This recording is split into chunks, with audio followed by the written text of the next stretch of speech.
Hey guys, welcome to Tech Team channel. Hope you guys having a nice day. In this video, I'm going to show you secret tricks to increase RAM on your Android phone.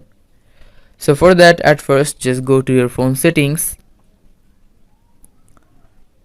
Now just go to your phone additional settings, or you can search in the top search bar.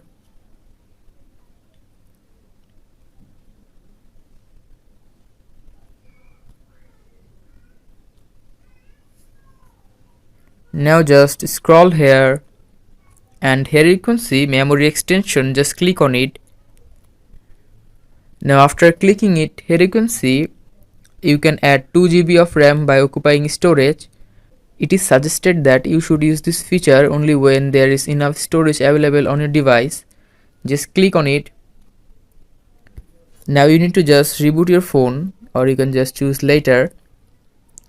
And by this you can just increase RAM on your Android phone.